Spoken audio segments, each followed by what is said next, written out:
Welcome to the SBCA podcast, Component Connection, where we explore the people, ideas, trends, and innovations shaping the structural framing industry.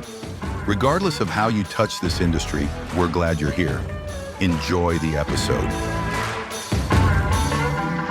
Hello, I'm Sean Shields, Director of Strategic Partnerships for SBCA, and I'll be your host for this episode of Component Connection. I'm joined by Larry Dix II, SBCA's President, and Chris Tatge, SBCA's Advocacy Committee Chair. We just spent the last week in Washington, D.C., meeting with members of Congress and sharing our industry's views on a range of issues. In this episode, we're going to hit some of the highlights of the week and share why these kind of advocacy efforts are valuable for the industry to engage in. Larry and Chris, welcome to the podcast. Great. It's wonderful being here. Thanks, Sean. Yeah, great to be here. Thanks, Sean. Well, you guys did an excellent job this week. It was a lot of fun hanging out with you and hitting our nation's capital. Let's start with possibly the most exciting part of the week, though, the press conference that SBCA hosted on the U.S. Capitol grounds. You two joined 5 members of Congress at the podium to talk about immigration reform and its direct tie to affordable housing. So what were your impressions of that event? Larry, why don't you tell us first? Well, first of all, it was a real press conference. When you're standing there, and before we got there, of course, they had a big one in front of us. You're like, wow, this looks real. And then there's this thing called the U.S. Capitol standing in your backdrop. And you suddenly realize you've seen this location multiple times on TV over the last 20 years. You suddenly kind of realize this is real. It was actually just super powerful with, having 5 members there. They did, Chris did a great job getting up there, doing his stuff. And it was just awesome. I mean, cameras are live, I can't tell you how impactful it was. The fact that I feel like yesterday when we did this, SBCA arrived in the industry arrived in Washington, D.C. I truly mean that. I mean, I feel like we were part of something that was bigger than us. And I talk about that a lot. And I truly believe that's where we're at today. Yeah. Yeah, I agree. It was striking and almost surreal at first. Well, first of all, Larry and I found out from you, Sean, Tuesday night that we'd be speaking at this thing. So things move quick in DC. And that's, I guess, how these things kind of come together out there, right? It's staffers and things just sort of get some traction and then they happen really quick. Did not know this ahead of time, but it's called the triangle, right? And that's where Larry mentioned this spot where everybody films press conferences is get the Capitol in the background. Advocacy, I think, is an important direction that our association is moving, and to be able to participate and take the lead on an event like that is an incredibly big deal. It gives us a lot of credibility to have 5 members of Congress join us. Surreal experience. Great experience. Those people are obviously pros. I sort of felt in the shadow of them as a tenured public speaker. And it was nice that it felt like we were pushing the ball forward on the issues we care about in a very real way. I think one of the other things that stood out to me, too, was not only did all the members of Congress say the acronym of our association correctly, which I really appreciated, but many of them took the time to shake our hands and thank us for being there, for giving them a platform to clearly express some of their views and frustrations about, in this case, immigration reform, the obstacles that they see in their way in trying to get this forward, but also the opportunity that exists and having the ability to sort of tie it directly to improving housing affordability and how our industry ties into that. It was surreal, but it also was a really powerful opportunity in a given point in time. I mean, I think about all the years that we've gone to the Hill where the things we're talking about, the members of Congress care less about them. They're important to us, but it's not on their radar. This was clearly something that is, in this moment, very important to them, and it was great to be sort of part of that. It shows the good position we're at in the crossroads of politics and the needs of the country. I mean, SBCA, and we've said it a lot throughout, we said it a lot on Wednesday, is that we're manufacturing and we're housing, both important issues at the moment. Let's take a step back. The day before the press conference on Wednesday, we spent a full day meeting with 15 members of Congress, including several chairs, co-chairs, and ranking members of the committees that oversee housing and banking policies, as well as immigration and the workforce. We split our group in half, and each of you spent the day with one half. Can each of you share a little bit about your experience and what are a few things that just stood out to you from those meetings? Larry? Well, we did the Senate. So it was great. It's amazing. Your first thing is how big this thing is. Like, you just don't realize. This is my third time there. And every time I go, I'm just overwhelmed by the sheer size of the government. Talking about things that, typically when we go on these, we don't get a lot of feedback because, again, we're a fairly small organization. But this time, we were talking about real things that are going through, Congress right now, and they were interested in it. And every one of the staff members that we got involved with were very, up to date on what was going on with these bills. And we were able to get real answers. And it was just, I was so impressed with everybody's staff. I mean, I thought they did a great job, and we got to ride the train, underneath the Senate across, that seems silly, but this is stuff you see about and hear about. And we saw politicians walking the hallway and they're doing their jobs. And it was just amazing to me. And it's so big, but it's actually, we don't see a lot of it except for the negative stuff. It's actually pretty darn organized. Yeah. And there's a lot of people engaged, and it gives you a lot of hope in America when you're looking around, and there's a lot of young people that are really engaged in the process. And so for me, I left there, feeling good about America. I don't know, I can't always say that I feel like we're going in the right direction, but man, this is no wonder everybody's trying to get in here. This is still the greatest country in the world. And by being with these people and having that hope with these young people it was awesome. So it was a great experience for me. I'm going to be a big advocate of that. I think we need to do this more often. I don't like taking the time sometimes because time is money. But if we could get to the point to where, Chris and I could do this once a month, and get up and I think we could get some momentum. As we talked about, thinking about housing, think about SBCA, and keep driving that type of mantra home. Because I think we have, though we are a small part of the economy, when you put housing into the consideration, I think we're close to 15% of the economy. We got to start talking about that even more. And I think we had a platform that allowed us to do that. And I think we did great. So I thought it was awesome. When you're looking at the U.S. Capitol building proper, on the left and right of that building are the buildings where the offices of the Congress people and senators are. And there is a train that staffers are allowed to ride underneath the Capitol. And if you're really nice, they'll send you with an intern escort, and you can take the train from one side to the other. And a big part of the day is you work it out so that you're stacking meetings, right? So 10 o'clock meeting, 10:30 meeting, 11 o'clock meeting. And if the conversations are really productive, you keep that going to the absolute last minute. And then you just you have to rush to the other side of the building, another floor, or, from the House side over to the Senate side. So if you get on the train, you feel pretty special. They give you a neat little badge. So that was fun. One guy even walked us through some parts of the Capitol that aren't even open for tours, right? It's Yes. like you have to be a member of Congress to sort of be wandering through those areas. But it was the direct path to get from one train to the other. It was really neat. But I would, more seriously, I would echo what Larry said.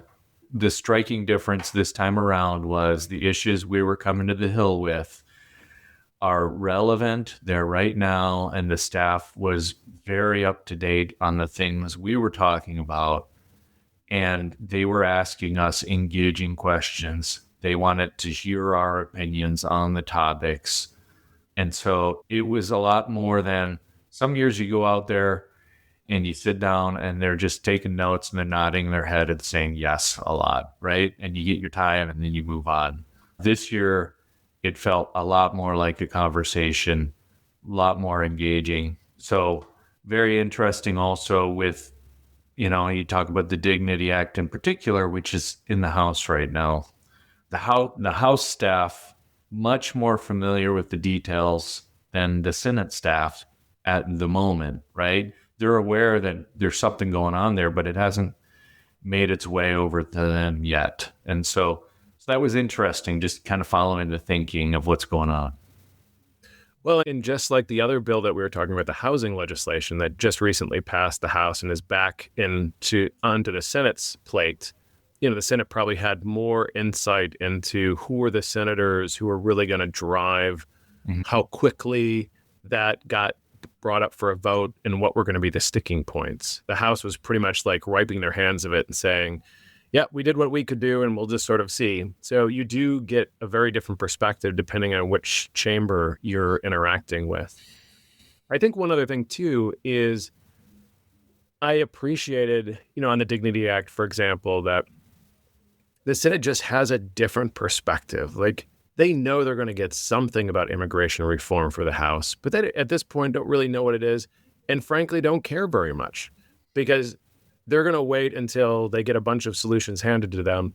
And I think as one staffer said, on the Senate side, they have a tendency of looking at it as a bunch of menu options, and they'll cram a bunch of different menu options together into a Senate bill. So whatever ends up getting passed by the Senate looks nothing like an individual House bill. It's an amalgamation of a bunch of stuff. So there's a lot of process still to go through on immigration, housing, all that kind of thing. It's fun, again, to see that perspective and sort of how they all look at this process. There is definitely a function and a form to the way these laws are thought about and passed, bundled together. I mean, once you get into it, you see, as Larry said, a lot of young people who are very interested in getting things done, pushing and pulling and advocating. So super interesting to see the inner workings of all of that. So we also met with senior staff of HUD Secretary Scott Turner this week. So on the bureaucracy side of things, do you have any thoughts on what you've heard during that meeting that either encourages you or discourages you as being the primary regulatory agency overseeing U.S. housing policy? Chris, why don't you start? My first experience with HUD was last year at the Innovative Housing Showcase. And Scott Turner, Secretary of HUD, was really engaged and out there every day chatting, trying to learn, trying to understand. And so when we met with senior staff this time around, it was really interesting. We've sort of taken the lead on that event. We put the big greenhouse out there. And I think all of those efforts and all that time we put in is really coming around. And these folks cared about our opinion. They cared about the solutions that we saw. It was more of a sort of helping shape the thought process behind policy kind of a meeting, right? Incredibly receptive to what we had to say. And the other piece is, we're talking with the bosses upstairs in the 19th floor, and we had a meeting directly following that on the 10th floor about IHS and sort of more nuts and bolts conversation about that. Folks on the 10th floor were really interested in how the conversation on the 19th floor and how we influenced the opinions up there, right? And the direction that was going to go. And so it's super interesting. All the people working at HUD, they aligned goals, more housing, better housing, more opportunities for housing, right? But be able to influence the folks, the decision makers upstairs, and immediately see after that meeting, talk with the folks who actually have to accomplish it or propose ideas, come up with the ideas and execute. It was a really interesting tie together, right? So huge organization, was shocked of how big HUD actually is. And the reason why I say that is it's a massive group, but SBCA has a seat at the table. Yeah. And I felt really good about that. Like we were on the 19th floor with, the guys that run the thing, and just sitting up there and they were engaging. They were asking very probing questions. They wanted our opinions on things and acted like they were actually sincerely interested in that. And that just really made me feel good about the organization with HUD and SBCA together. And then you go down, as Chris said, we go from the 19th floor to the 10th floor where the guys are in there making it all happen. And we got a seat at the table. Yeah. Like we're right there. They're asking our opinion. When are we going to do this? We're setting up dates. We're doing all this because SBCA actually has some sway there. Now, I'm not just interacting, please don't take these out of context so that are listening to the podcast. It's not like we can go in there and think, oh, well, SBCA says this, but it's just the fact that we have input in a massive credibility in a massive government agency. I felt great. I mean, I was like, and I didn't speak the whole time, which, for me is rare.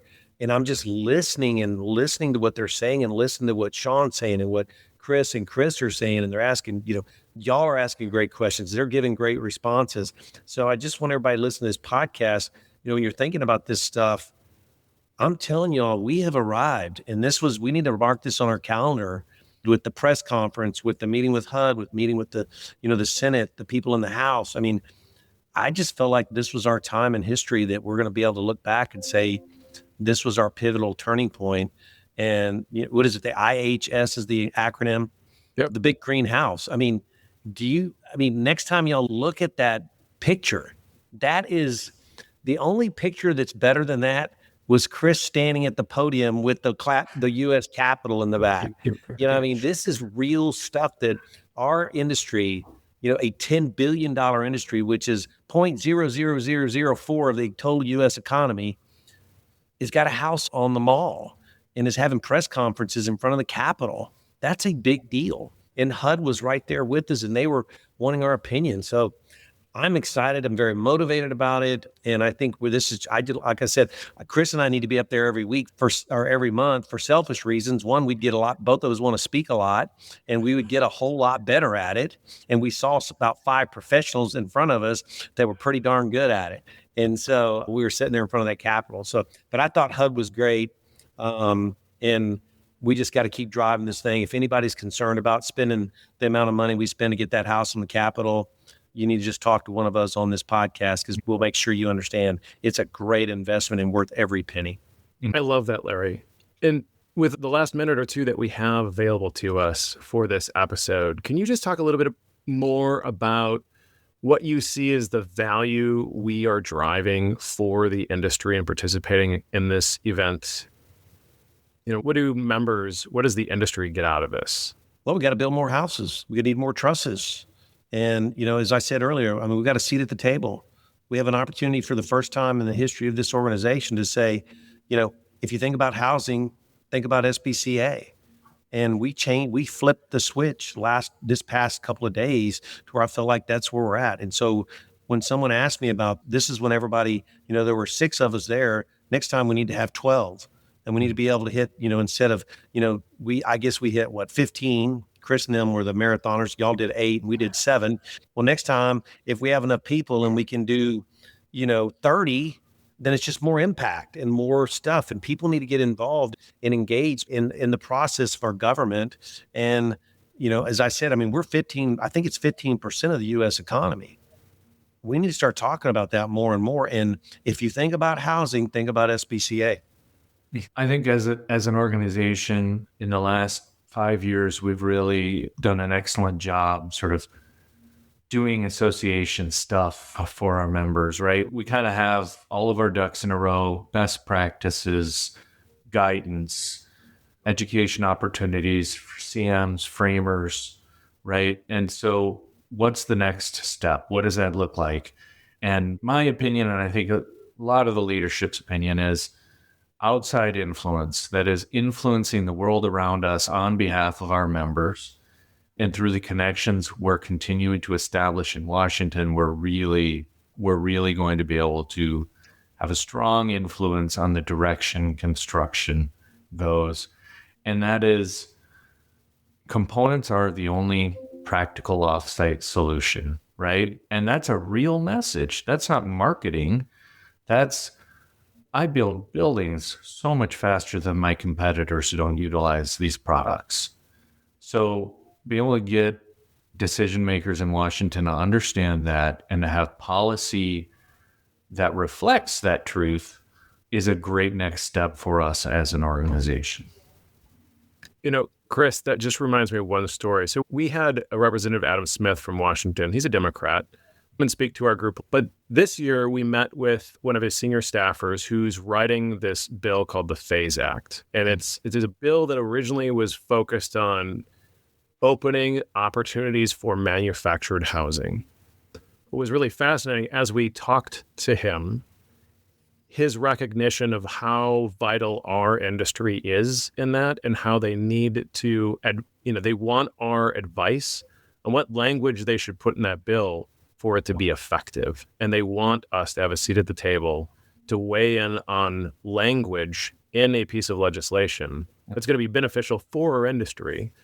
I think that speaks volumes about the importance of being there, right? And if I recall correctly, the original version of that bill, we were almost entirely left out of. I mean, it was a lot of it was a lot of your work that helped these folks realize, hey, we're the established solution for this whole thing. Yeah, absolutely. Yep. Well, Chris and Larry, thank you so much for joining us today and sharing your perspectives. Thanks for having me. Yeah, it was great. It was a great week. Yes, it was. I had a blast. Great job, Sean and Christine. Thank you very much for getting us through there. Everybody was really focused on sort of the mission and did a great job.